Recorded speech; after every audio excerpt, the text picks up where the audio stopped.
Hello and welcome. I am Scarperlock, and this is City of Heroes on the Rebirth server. We are with our brute, Quintessence Lass, who's level 27, 665,000 XP earned, 23,000 to go to get to level 28 in our next power, 1.4 million influence. We're on a story arc for Skipper, and he says, Quintessence Lass, we're in big trouble.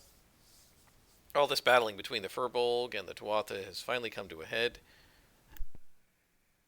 The Furbolg have prepared an elaborate ceremony with roots dating back to the 1400s. It's very complex. It's going on right now. The Furbolg plan to push the Tuatha out of Kroto entirely. The only trouble is they'll be pushed out into the nearest location, the real-world Salamanca. If we don't stop the ritual, Salamanca will be overrun by the Tuatha. More Tuatha than you've ever seen. I seriously recommend you put a team together for this. Furbolg ceremony is taking place in the spirit world. You're going to have to go there to stop it. Alright, so this is recommended to be a team.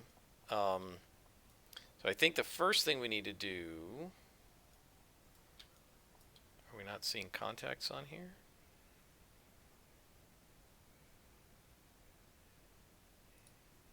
The first thing we need to do is go to Skipper and get more inspirations. Just so that we're full of exactly the ones we want and need. About the store. Okay, boom, boom. And then boom.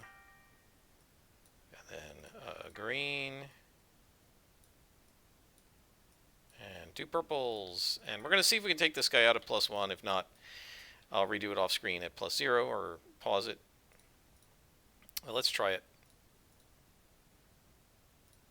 Oh, we have to stop 30 Furbolg from entering the door. Okay, this we might need. Let's actually lower it, and I'll explain why. So if they're going to be running at a section and we have to stop them, it's going to take too long if we're trying to defeat oranges.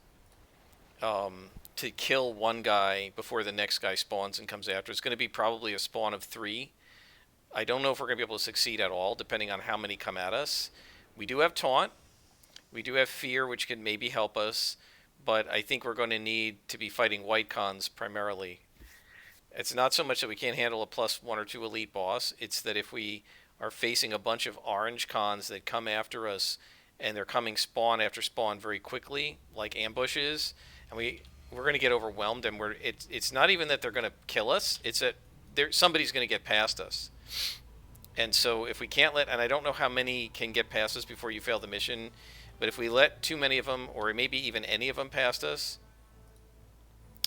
and we fail the mission because we couldn't keep up with how many, we only have a small taunt. We don't have a full, like a large area like I guess the old Provoke was. I don't remember what Provoke does now, but it used to be a big circle. Now it's just a cone extending out from the guy that you, like, so if this is the guy that gets taunted, it goes out in a cone like that, kind of. So we're not going to get a lot of guys taunted, and we're going to just get overwhelmed, right? Because you can only keep a certain number taunted before the first one you taunted leaves the stack. I think it's something like 12 guys can be taunted, or 10, something like that, and then if you have 10 taunted and you taunted an 11th, the first one you taunted just falls off and isn't taunted anymore. And they did that to avoid, like, the dumpster diving. If you want to hear about that, you can go watch the Silver Phoenix tutorial, the Silver Phoenix playthrough, and it'll explain about that. So we're going to go in here, and we're going to have to stop 30 Furbolg from entering. Now, I don't know if that means defeat 30 Furbolg or make sure that at least 29 or less get through. 100 guttural voices. Right, so the question is... So we have to go over here, I guess? Not sure on this. We gotta go over. And if we don't get there quickly, the number's just going to start going up. 0 have escaped. So this is the doorway? Okay. So we gotta make sure they don't go.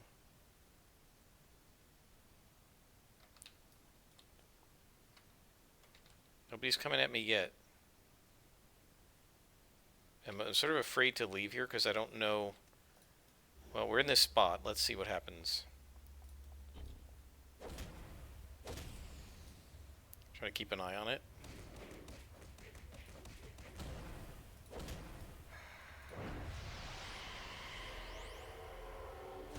That is a very cool power. I like it.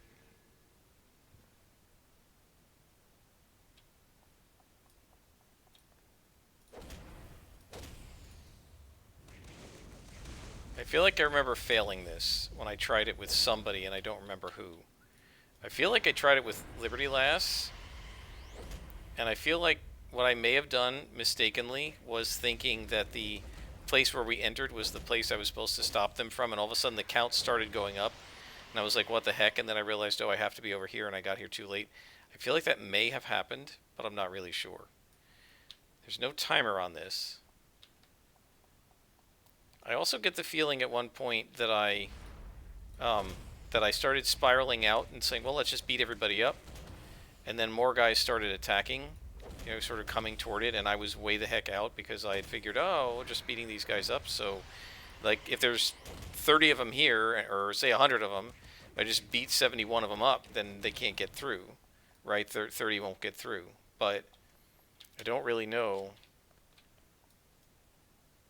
how long we have to wait here. Nobody's moving. Ah, here they come.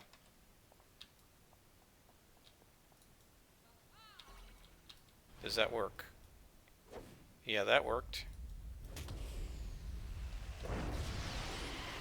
And our AoEs also do taunt, which is great. The thing is, if they want to leave, there's almost no way you can stop them. Right? You can't, like, if they run, and there's like 10 of them, I can't stop them. You see what I mean? Because, like, I can't hit them. I have no way to do a knockdown. I could maybe do a fear, but I can't stop the rest of them.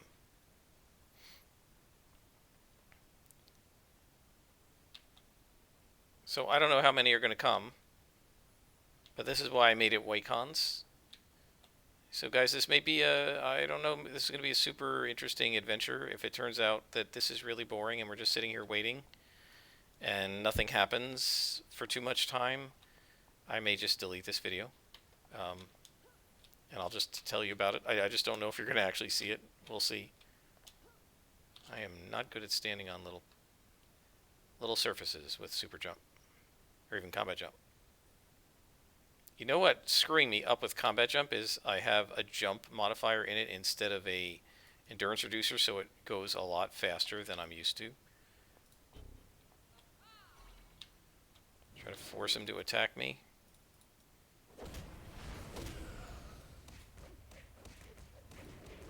You know what may also have happened, if I'm remembering right? I may have done this with Liberty Lass when she was on, like, ×2, you know, so there would have been a lot more guys to stop as well. We've stopped 4.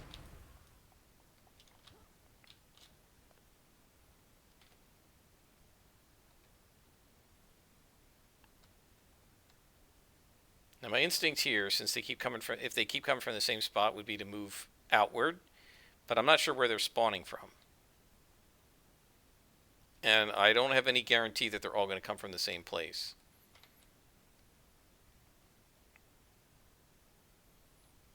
So we're just going to have to wait.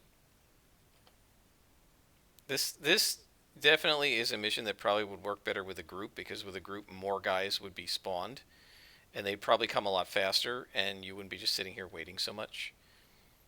But if we have to stop 30 from getting through, well, how many did they spawn? That was 4, right? If it only spawned 30, then I've already won, because only 26 can get through. But if it said 100, well, if that's 100, we're only 1/25 of the way through if there are 4 of them, right? And here comes some more.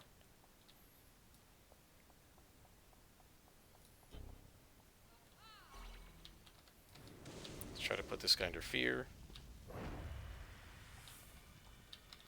Try to make them cower and force them to fight me.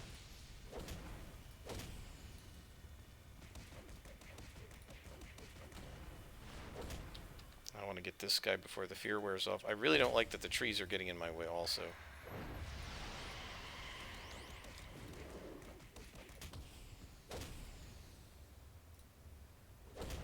Fortunately, with our AoEs, we do have a mechanism to aggro, and there doesn't seem to be anybody getting in behind me, which was one of the concerns I had. Is when I come over here and I'm fighting these guys, and another group comes from over here. But so far, they only seem to be coming from over by this rock.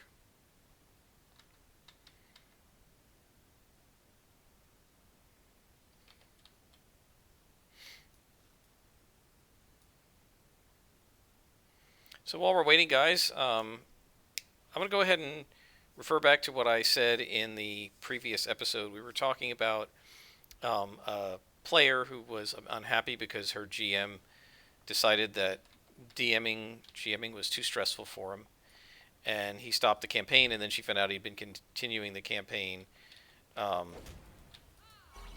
She'd been continuing the campaign with one of the players and never told anybody, and she was pretty unhappy about this. And I do understand that that made her unhappy. But one of the things I said was, if you want to keep playing and the DM doesn't, one of the things you can do is offer to DM. Say, okay, if you're tired of DMing, we all still want to play D&D, I'll DM. And I actually posted that on D&D Beyond. The original poster hasn't answered anybody in that thread. I don't know. It almost seems like a drive-by. It was her first post. And forum lingo, I don't know if people still use this anymore, but years ago, what we used to say for forum lingo, as a forum lingo for drive-by, meant somebody who got onto a thread, made a post, and never looked back. Basically, they just made a post to make the post and maybe get everybody talking, but they didn't actually have any interest in debate. Right, they were making they just wanted to post their thing and walk away. And I guess maybe she just needed to vent, but she did ask for advice, and a bunch of people did give advice of varying sorts, some useful, perhaps some not. She hasn't been back to the thread, so I don't know if she's going to see it, and I don't know what her response would be. But I did post to that thread, look, you can always, and I wrote that, for future reference, right, so that if some other people reading this thread, for future reference, you could offer to DM for that game master, and that would allow your group to keep playing. It would keep the group together. You can keep playing D&D, and you give the DM a bit of relief. And maybe after the DM has played for a while instead of DMing, the DM will want to do some more DMing. Happens to me a lot. When after I've DM'd a long time, I get the urge to play. After I've played a long time, I get the urge to DM. And so. And Matt Colville has talked about this. He said, he was asked in a live stream, I think, what do you do to avoid DM burnout or whatever? And he said it's very tough. The best way to avoid DM burnout is to do some playing of D&D instead of always DMing. And he said you shouldn't be afraid to say to your players after you've DM'd for a year, hey, can somebody DM a one shot or something so I can play a little bit? And if you have reasonable players, somebody should say, yeah, I'll try. I'll spell you. Sometimes it's just, look, can we just play something short like the Lost Mine of Phandelver, which is levels 1 to 5, and I think, you could probably finish it in 4 or 5, 6 sessions, and then we can go back to my campaign, so this way I can play a little bit, right? And then you've got the itch scratched for playing, and you can go back to DMing. So if you get into a situation where you have a DM who says, look, I'm burned out, I'm stressed, I'm not enjoying it, I want to stop, and you want to keep playing, you shouldn't say, please DM anyway, even though you're stressed and burned out. What you should say is, okay, if you're stressed. Oh boy, this guy's getting away here. No, he got away. Even though you're stressed, what you should say is, sorry, I got confused because I was watching this guy get away, and I'm annoyed that I wanted a perfect one, but I guess we just got to make sure that more don't get through. Think about what you're saying. The DM comes to you as a group and says, my friends, I'm burnt out, I'm stressed, I'm tired, I don't want to DM anymore, I think we're going to need to stop the campaign. And your response is, even though you're stressed, even though you're tired, even though you're burnt out, I want you to keep DMing because I'm having fun. That's what she said. I'm having fun, and it was enjoyable, and the role-playing was great, and the camaraderie was great, and I was really, really having fun, and I was really disappointed that this DM wasn't going to do this anymore. And I tried to, say, I'll help you in any way I can, but I want to keep playing. And the DM said no, and then over the next several months, apparently mostly reading between the lines because she didn't write with clarity, this player, but she said that she essentially told this guy multiple times how much she missed it. Right? So now you're taking the guy who's burned out and told you he doesn't want to play and stopped DMing. Every time you is this every time you see him, every time you guys go to lunch, you bring this up and remind him how much you want him to go back to DMing, which he's told you he doesn't want to do. Um, I think that to some degree is cruel. If it's a DM, right? This person has and DM'd for a while. You've got somebody who's already kind of an altruist, who's already by their nature willing to make sacrifices for their friends, and they probably feel really bad that they stopped. And now every time you see them, you're going to bring it up. You're just going to make them feel worse. And I didn't say this on the thread because I'm sure that the way the player wrote, which is very emotional and very subjective and one-sided, and clearly not looking from the perspective of the DM, mostly because she'd been hurt. That I'm sure that he was still running for another player and not for her, right? Um, it really is cruel. It's mean to try to push somebody who's told you they're tired of DMing and they're burnt out to keep DMing even though they're burnt out. I mean, why would you do that to somebody? That's incredibly selfish. Which tells me, by the way, even though I've said, you can offer to DM. So I learned there's a couple things. First of all, she never offered to DM. So that already tells you she's probably selfish, right? Because an unselfish person would have said, I'll DM. But also, they probably don't want her to DM. Because if she's going to be selfish enough to say, I don't care that my DM is burnt out, I want to enjoy the game, and I'm upset that I don't get to enjoy it, and therefore I'm going to keep nagging this guy to keep DMing for me. Yeah, that's incredibly selfish. And yeah, I guess because I have the DM mindset, right? My immediate mindset of somebody who can't DM anymore is that I say, okay, I'll do it for you. And by the way, that's why I'm a DM right now.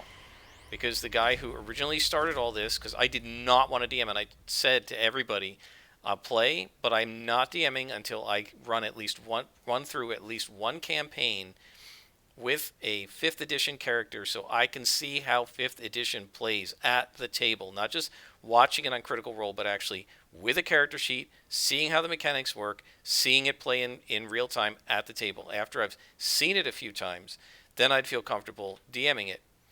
That was my original position. Then the guy who said he was going to DM, when he was telling me what was going on in his real life, with his family and everything, and his wife and her illnesses and all the stress that he was under, I realized he was not going to be able to DM for us. And I knew that everybody else still wanted to play, so I went to him and said, don't worry about it, I will DM. Right? That's what you do if the original DM can't do it. Right? You say, I'll do it. You don't say, hey, you, whose life is too disrupted and disorganized to DM for me because I want to play.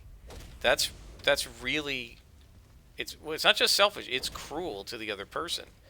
You're taking advantage of the fact that you have an altruistic person who's the sort of person giving enough to be a DM, and not only you're going to take advantage of it, but you're going to be really cruel about it and say, I know you're burnt out, I know you're tired, I know you're exhausted, I know you mentally need a break, but since I like playing, DM for me anyway.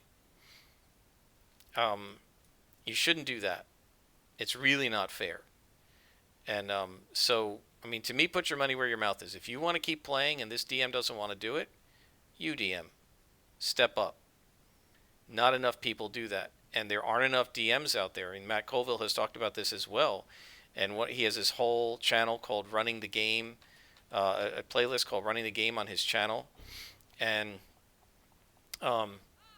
he said his whole purpose behind this channel, right, behind that playlist, is to convince people to run D&D. And he said, why do I do that? He said, because I want to play D&D, and I can never play because there aren't enough players. And if I play, then there's no DM. And so he said there are too few DMs out there, and there are too many people who just want to play. And so he's trying to encourage people that it's not that hard to DM, and you can do it too. If you can play D&D, you can DM D&D, is his position, and let me help you. And I'll give you all sorts of pointers and advice and some mini adventures you can prep and some examples, and I'll tell you how I do it so that you can do it, and that there will be more DMs out there. And I think it's not just Colville saying this. Somebody made a post, oh, I don't know, 6-8 months ago on the D&D Beyond forums, but certainly it's still true today, that they have, I guess, a Discord where they're organizing like play groups and stuff. And he said it's they're like the if somebody says I want to DM, they just get swarmed with people saying, join me to your group, join me to your group, I want to play, because there are like 1,000 people on the Discord, and there are like 25 or 30 DMs and 900 and something players. There just aren't enough DMs for the number of people who want to play D&D. So offer to be one, right? Try it. It's not that bad. It's fun. It's rewarding. It's very rewarding to help your players have fun. And by the way, you don't have to be crazy like I was and build this giant like 20 level 25 adventure campaign. And I'm pausing here because I missed him, and that didn't aggro him. That is so frustrating. I didn't aggro that guy either. You don't have to run a 20 adventure campaign. You don't have to make your own stuff up. You can buy one of the modules, read it, and do it. You can buy one of the starter modules and, or adventures. You can just buy Lost Mount of Phandelver or one of those Waterdeep Dragon Heist and just run that for 5 levels. Run your friends through it. It lasts, 12 sessions. If you play once a week, that's 3 or 4 months. And then say, okay, someone else DM, right? And everybody takes a turn. You don't have to make a grand, once a week, 150 session critical role homebrewed campaign like Matt Mercer. You don't have to do that. He's he does that. He's essentially like a professional DM. And let's see if I can fear this guy and AoE these guys. It's really hard to get them to stop. They're so spread out. It's sometimes the taunt doesn't catch all of them. Anyway, look, and I think to some degree Critical Role is a little bit of a problem because people watch this thing and they think, I can't DM because I can't do what Mercer does. Nobody can do what Mercer does. He's got a whole crew helping him, first of all. He's been doing it for 20 or 30 years, second of all. And he's got a bunch of very good friends who are professional actors as players. So, yeah, you can't do it that way, but your friends will have a lot of fun. You don't have to be that good or be like Matt Colville. You don't have to do what they do. All you have to do is just try your best and run a pre-written module and run your players through it, and they'll have a ball, and you're having fun and playing D&D. So, if your friend who's the DM is tired and doesn't want to do it anymore, don't beg him to do it. That's really not fair to that friend. Don't beg him to do it. Just offer to DM yourself.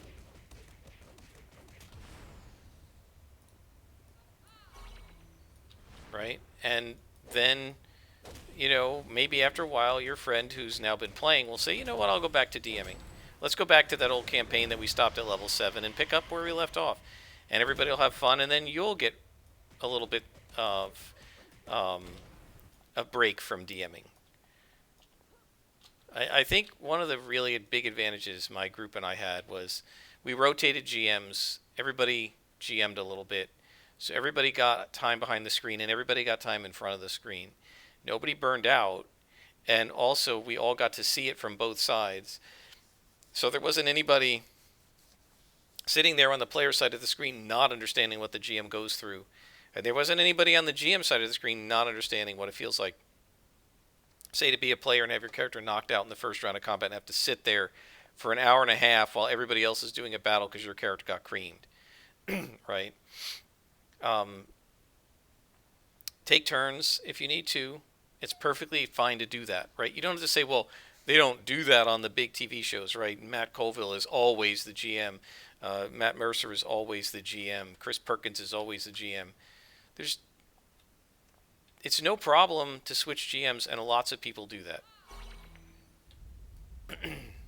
Now I'm just, because these guys are white cons, and this is why I set it to white cons, I don't have to worry about doing max damage, so I'm just trying to aggro them.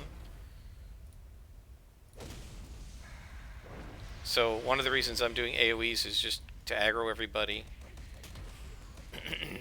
You can see they've changed their angle. So I guess my guess would be we're halfway through this mission. Not really sure. I think whatever developer created this mission should be put in dev jail, because we're 25 minutes in and all I'm doing is sitting here and occasionally fighting somebody. And that's just really annoying. I would have rather they flooded it and, flood it with 60 coming really, really fast.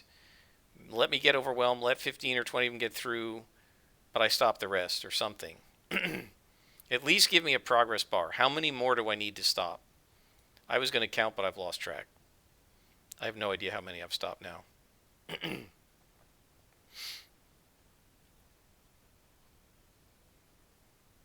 I'm annoyed that 3 got through. I wanted it to be 0.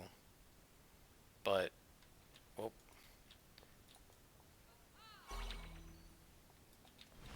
It's a good thing I've got taunt.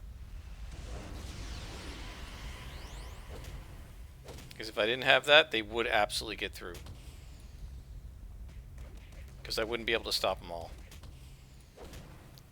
It's not that you can't kill them all, it's that you can't hit them all fast enough to get them to turn around. And like brutes and tankers have a built-in taunt to their punches, but scrappers don't, right? So if you're standing here with a scrapper like martial arts scrapper, you would never be able to stop all these guys. Warriors Challenge will stop one, you kick another one, and the third one's going to get through.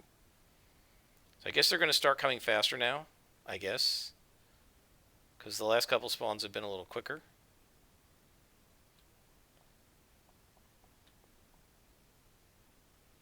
I really want to trim the trees back because they keep getting in my way visually.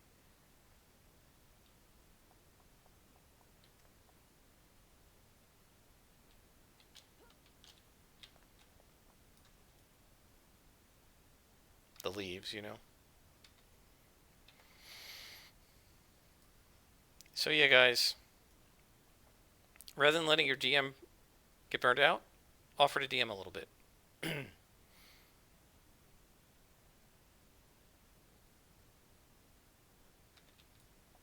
Like, even with my players, they could do it. Like, I would probably say, okay, if one of them said, hey, you've been DMing, we're coming up on the first anniversary. If one of them said, hey, you've been DMing for a year, at the end of this current adventure, you want to maybe take a break for a little while, and I'll run us through like a little quick one shot. We can all make up new characters, and they'll all be like 5th level characters, and we'll just run through this, short adventure that I found online that looks pretty cool, and it only lasts like 3 or 4 sessions, and then you can take over again. And I would be like, yeah, I'll do that, because it'll give me a little bit of a break, and it'll be fun for me to play for a while, and you can DM for a bit. All right? I don't want to stop my campaign. I like my campaign. I want to find out what's going to happen next, just like the players do. But it might be nice for a month or two to just take a break. And I think I would be more inclined to do something like that if we were playing weekly. I never would have been able to keep up with weekly, but 3 or 4 sessions weekly would be, okay, we're taking a month off. If we do, say, 4 sessions every other week, it's 2 months off. It would be like all of March and all of April before we got back to my adventure and my campaign. And what I would be concerned is everybody would forget where we were. And speaking of that, I got to remind my best friend, who's supposed to be writing this week's journal entry, that he needs to submit his journal for his character, because each week somebody submits an in-character journal. Each session somebody submits an in-character journal for their character, describing how their character reacted to the current situation, whatever it is, whatever just happened in the last session, And since it was his girlfriend, everybody nominated him to do it. I think it was his turn anyway, but we said, yeah, you should do it since we found your girlfriend.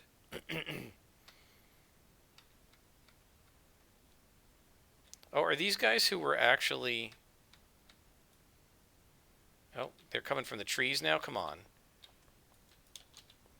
And of course I screwed up. Damn it. Click. Why is this not clicking? Well, there went 5.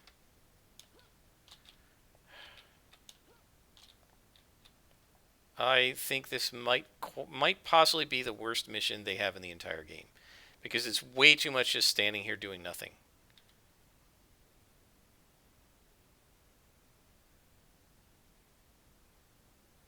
Give me a timer. Give me something so I know how much longer. I've been in this mission. I'm obviously not going to post this video. I've been in this mission for 30 minutes. And no idea how much longer it's going to be.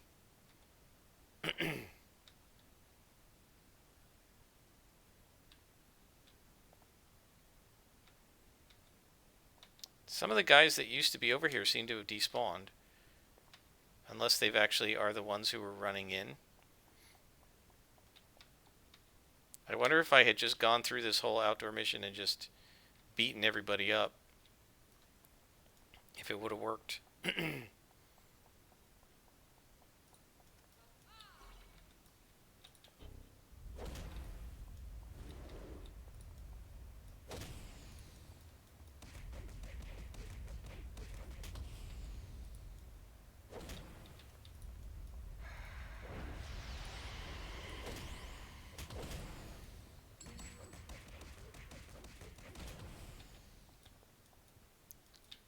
Oh, so we're done, and we got the story arc finished.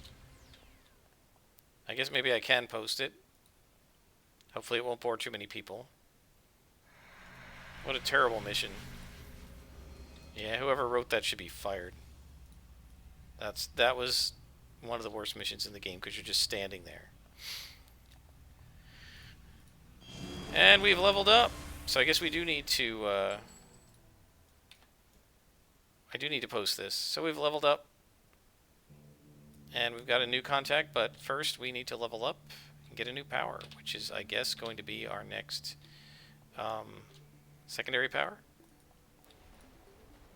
Let's go to Talos Island. Yeah, so I don't know if that might have been one where if I had just gone through the mission and beat everybody up, they wouldn't have been able to run in, but I thought they were spawning and not just the guys that were standing there. Anyway, next level. Energy drain is a click power. Costs 13 endurance.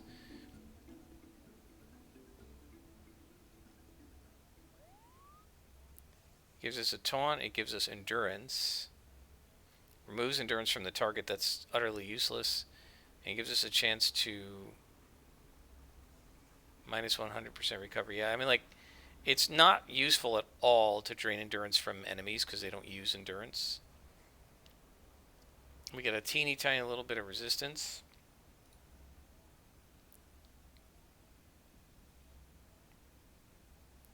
Energy drain leeches energy directly from the bodies of nearby foes, draining their endurance. Each foe you draw energy from increases your endurance and defense.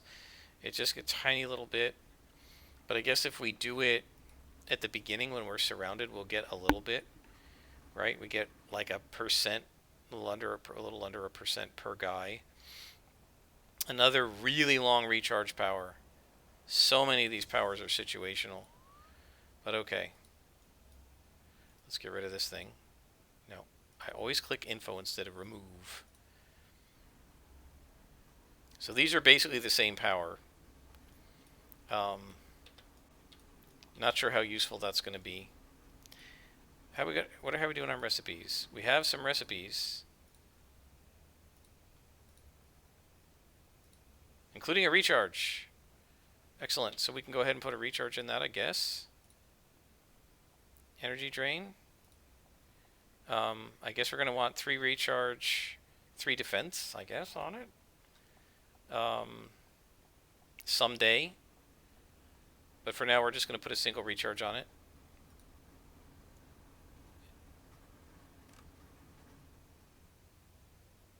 I'll go ahead and do inventions off screen. Until next time, I'm Scrapperlock, and this has been City of Heroes on the Rebirth server.